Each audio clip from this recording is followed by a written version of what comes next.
Hello? Oh yes. Is my vehicle ready for collection? No, it's not. Did you say I need new mass airflow sensor? Huh. But I thought the car didn't have any issues. It does need a new mass airflow sensor. The car doesn't start up properly? So this one is one of the scan tools which work off plugging into your OBD2 reader. And this one is one of the ones where you can just plug it directly in and use it on your phone. Hello guys, and welcome back to the Doc My Car channel. Now today I'm going to show you how to not get scammed by a car mechanic. Now before I do go ahead, I do want to say I'm not taking anything away from mechanics. I'm just saying that a few mechanics out there might be a bit dodgy. While most are good, we got to watch out for the dodgy ones. So before you send your car to a mechanic, I'm going to show you exactly what checks you need to do so you will know the condition of the car before it went to the mechanic and after it came back from the mechanic. Now a few mechanics might say you need a few things carried out on the car, few certain jobs that don't require doing. So that is the purpose of today's video, is to show you what you can do. It's fairly easy to follow and it could save you bacon. Alright guys, so the first thing we're going to do is we're going to check the engine oil. And what you want to do is you want to just dry it off. Okay, and in my case, my engine oil is still good. Now you need to check and see whether there's any sludge on the bottom. Now there's no sludge, as you can see. Now if a mechanic goes and pours in sawdust or anything like that, he can try to offer you extra services that you don't need. So there you go, that's the first check you need to do. So now the next thing you need to do is you need to go on each component and check the condition of them. And now this is where the difference is. I'm going to show you how to mark it so that the mechanic can't steal any other parts. Well, they can, but you would know if they did. Check the battery right here. So now I can see my battery is a 2019 battery. And this is what you call a yellow paint pen. So you can choose any color that you like. And then now what you're going to do is you're going to mark it slowly, like so. So now when you get the car back, if you don't see this yellow mark, it's most likely that the battery had been changed by the mechanic. Now we're going to go on to the air box right here. Now this is your air box. It comes in through the air intake right here, goes in all the way up to here. Now you want to mark your air intake as well. Now the whole purpose of marking this one is basically if the mechanic says, oh, you got a cracked intake hose, you need a new one. So you're going to actually see that you verified it yourself. As far as you can see, it's not cracked. And I'll show you while the engine is running what to look for as well. So I'm going back all the way in here. This is my air box. Just do a little dot there. And then this is where your air filter sits. Now you're going to do one dot over here and another dot over here. Now it's not just marking things. I'm going to show you how to do some diagnostics on the car and extract some of the diagnostics so it'll show you whether the car has got any issues or not. You could use diagnostic tools such as this, and I'm going to get into that one shortly, but we're going to go with the marking of the parts of the engine. This one over here is your mass airflow sensor. So you want to just put a little tiny mark right there. So that is done. And this is your airflow sensor connector right here. So that's already marked. Now, what you want to do is look for your alternator, which looks like this. It looks like there's a coil in there. And then what you're going to do is you're going to just put a little tiny mark next to your alternator right here. And then that will show you that if you see that the alternator, the paint is gone, then it is most likely that the mechanic tried to put a bad alternator in so that he could sell you a new one. All right, so now this particular paint pen is a Milwaukee paint pen. You don't have to buy a Milwaukee paint pen, but this one is quite resistant to grease and also brake cleaner. So if you do try to get this one off, you'll have a tough time getting it out. So you don't want to mark it too much. You just want to do all these little minor marks. Okay, this is your engine oil cap. Just do a little tiny mark right there. And this is your engine cover. Do a little tiny mark there as well. And this is your cylinder head right here. So you can just do a little tiny mark down there as well. Okay, so this is your engine mount. Now mechanics might try to say that you need engine mounts, you need new spark plugs and things like that. Now you can also take these things out. So these are 10mm nuts, and then underneath there you'll have your ignition coils, and you can just mark your ignition coils. Now ignition coils are one of those hard selling products where they'll try to sell you things when you don't need it. So you can just mark those. Now when you get the car back, you can just take the engine cover out, check the ignition coils to see that those markings are still there. Now this is your coolant. You want to check that your coolant is nice, bright and pink. Now it doesn't have to be pink. For Toyota, they go with pink color coolant. So as you can see, the cooling system looks good. And then you're going to look at your power steering fluid.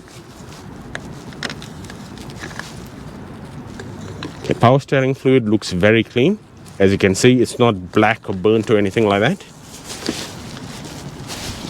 And this is your brake fluid. So if you pull this one out, you can see it looks like a nice honey color and it's not black. So you want to just shut that back. Now this is the brake fluid master cylinder, and you just want to do a little tiny mark on the cap and a little tiny mark right here. This is your radiator cap. Now not every car will have a radiator cap, but you can just mark that one right there as well. And you can just mark your hose. And just go around and see if you feel there's anything which might be prone to you getting scammed. All right, so this is your fuse box right here. So you just want to do a little mark right here. So, okay, you just want to just ignore that one. And then there's one right here as well. So as long as you've got this, just make it a small mark. You don't need to do such a big mark. All right, and these are your suspension struts. So you can just do a little mark right there and some right here as well. And the same for the opposite side. So that finishes the marking of all of this. So I recently took my vehicle to the dealership and I also marked it. When I got the car back, I checked whatever parts that I marked were all there. So the dealership did do a good work. I'll do a separate video on that one. Now, how do you know that there's no internal issues with your car? So these are the scan tools which you can use. So this one is one of the scan tools which work off plugging into your OBD2 reader. And this one is one of the ones where you can just plug it directly in and use it on your phone. Now I'm going to show you how these things work. Before we get into this one, what I'm going to do is show you how to check if they've got bad engine mounts. Now the technician might try to sell you engine mounts as well. So what I'm going to do is I'm going to start the vehicle and you're going to check the engine and see if there's vigorous movement of the engine. There's a little bit of movement is fine, but you don't want any vigorous movement. All right guys, so I'm going to start that one up now and take note of the engine. Okay, you saw a little bit of engine movement there. That is perfectly fine. Now what you want to do is, you can see on this side, there's a little bit of movement, there's some vibration here. So that could be caused by a bad engine mount as well. Now I'm going to put the car into drive right now, and we're going to see if there's going to be any movement.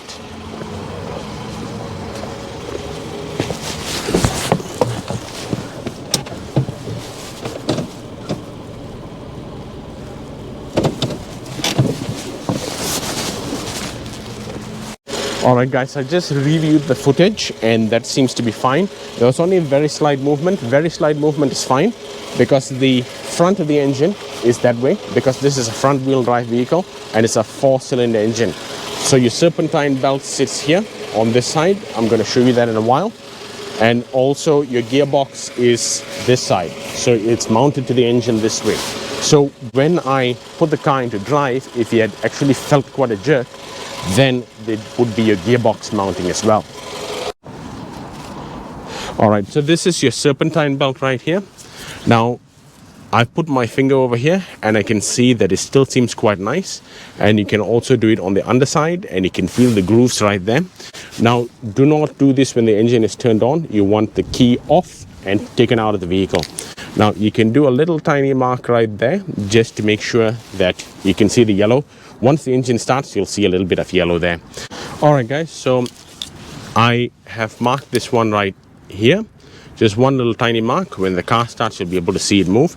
Now, you want to check the pulleys as well, just to hear if at all there's anything out of whack. If not, you'll be able to hear some squeal. Like this one is your alternator pulley, your compressor pulley, your power steering pulley, and your tension as well. And now if any of those are worn, you'll actually hear it and you'll see the belt start to run off the rail. So I'm going to start it right now.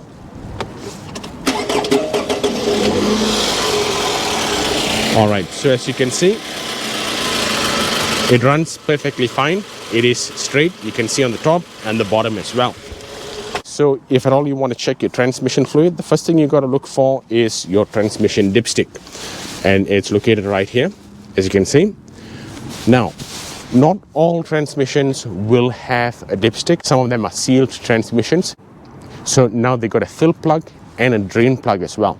Now, on a front wheel drive vehicle, you'll have to remove the left wheel, and then you need to remove the arch liner, and then you can actually get a reading.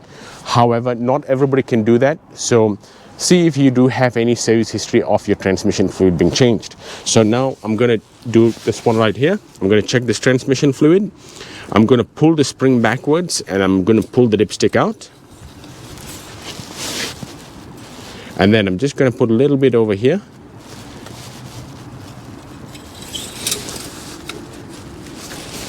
Alright, as you can see, the transmission fluid is nice, bright and pink, and it's not burnt and it doesn't smell burnt at all. Alright, so that's the checks that you can do from the engine part. Now I'm going to show you how to do the diagnostics of the engine.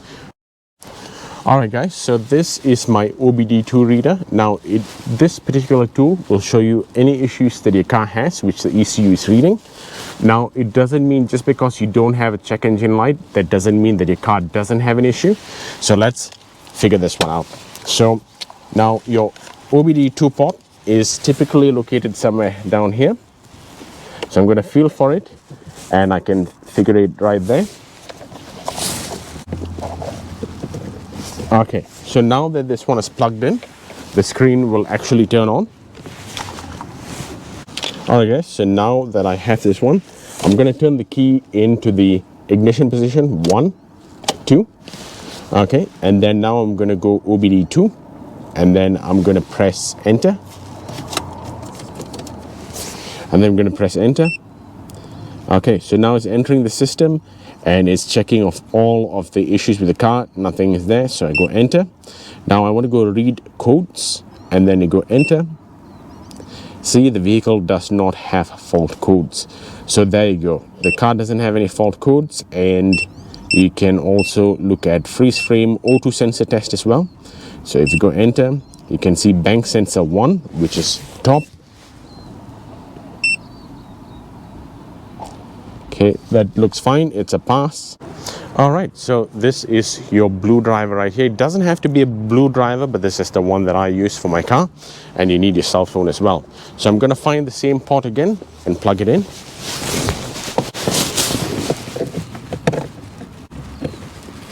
Okay, so now that's been plugged in, I'm going to look for my blue driver app. Okay, so I've got my blue driver app right here, and it's now connecting to the sensor. And you got to leave it a while. You can see that it is plugged in. Okay, so you want to confirm. Okay, so you want to cancel that one, and then you can remind me later. Okay, now you want to read codes, and now it's scanning the vehicle for codes, and scan successful. And you can see there's 0 confirmed codes, 0 pending codes, and 0 permanent codes. So that to me shows that the vehicle does not have any faults. Now what you want to do is you want to take a screenshot of this one. Alright guys, so now you can see that the car does not have any issues based on 2 of my OBD2 reader readings. Now there's one thing that you must bear in mind, that the dealership or your mechanic might have an advanced tool, which is a $5,000 software on their tablet, which they're going to plug into your vehicle. Now those things may actually return codes that these scan tools don't, because these are entry-level scan tools. So what you can gather from this is there's no major issues with your car, but there could be other underlying issues which the mechanic can address on that one. So for example, in my BMW, I did a scan. It didn't return anything, but I used a BMW compatible scan, and that actually scanned and returned specific BMW codes. So based on this one, I can say that my vehicle doesn't have any major issues. It might have small problems, but it's nothing that needs any addressing right now. This isn't taking anything away from honest mechanics. It's just trying to save you from getting scammed by a bad mechanic. Alright guys, I hope this video will be useful and informative for you, because these are the things that you can do to check the pre-condition of the car and the post-condition once it comes out from the mechanic. The last thing you want to do is take it to a dodgy mechanic. So these are the little small things that you can do, which might... Hang on a minute, somebody's calling me. Who's that? Okay, let's take a look at who's calling. This is a dodgy mechanic. Hello? Oh yes. Is my vehicle ready for collection? No, it's not. Did you say I need new mass airflow sensor? Huh, but I thought the car didn't have any issues. It does need a new mass airflow sensor. The car doesn't start up properly?